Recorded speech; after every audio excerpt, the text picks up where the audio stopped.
बँकेतून पैसे काढण्यासाठी स्विस बँकेची पद्धत रामदास कदमला माहिती आहे का? रामदास कदमचं अकाउंट आहे का तिकडे स्विस बँकेत? की अशा प्रकारचे ठसे घेऊन स्विस बँकेतनं पैसे येतात? अहो, कमीत कमी आपण मीडियाच्या लोकांनी तरी असे प्रश्न विचारायला पाहिजे की स्विस बँकेतनं पैसे काढायची पद्धत, अशा प्रकारचे ठसे हे स्विस बँकेत. बाळासाहेबांचं मृत्यूपत्र माझ्याकडे आहे, त्याच्यामुळे बाळासाहेबांची संपत्ती काय होती ही माझ्यापेक्षा जास्त कोणालाही माहीत नाही. नाही, पण परब साहेब, ते आरोप करताना त्यांनी एक शरद पवारांचंही विधान सांगितलेलं आहे.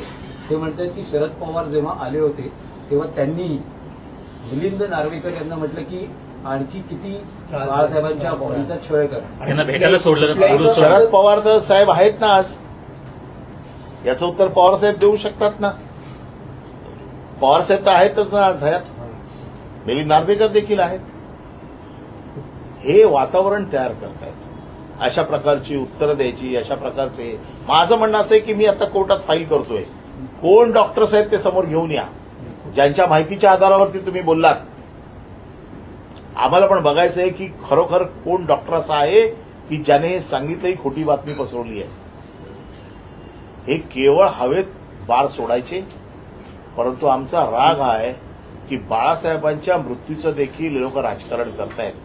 यांनी सगळे प्रयत्न करून बघितले, पक्ष चोरून बघितला, काय होत नाही. माणसं चोरून बघितली, काय होत नाही. आता बाळासाहेबांच्या मृत्यूचं राजकारण करायचं आणि उद्धव ठाकरे कसे वाईट आहेत हे चित्र पोर्ट्रेट करायचं.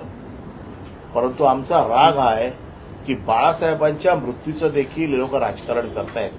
यांनी सगळे प्रयत्न करून बघितले, पक्ष चोरून बघितला, काय होत नाही. माणसं चोरून बघितली, काय होत नाही.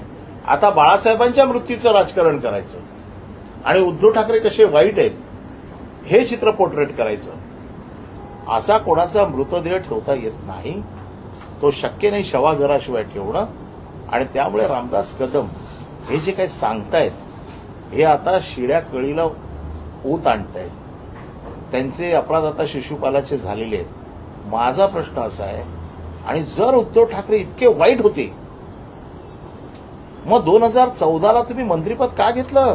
त्यांच्याकडनं भिकाऱ्यासारखी 2015ला मुंबई महानगरपालिकेतनं मला परत पाठवा हे जे काही सतत होतं, जे म्हणतात ना भिकेचा कटोरा, हे भिकेचा कटोरा घेऊन फिरत होते. यांच्या निवडणुकीची सूत्र माझ्याकडे होती.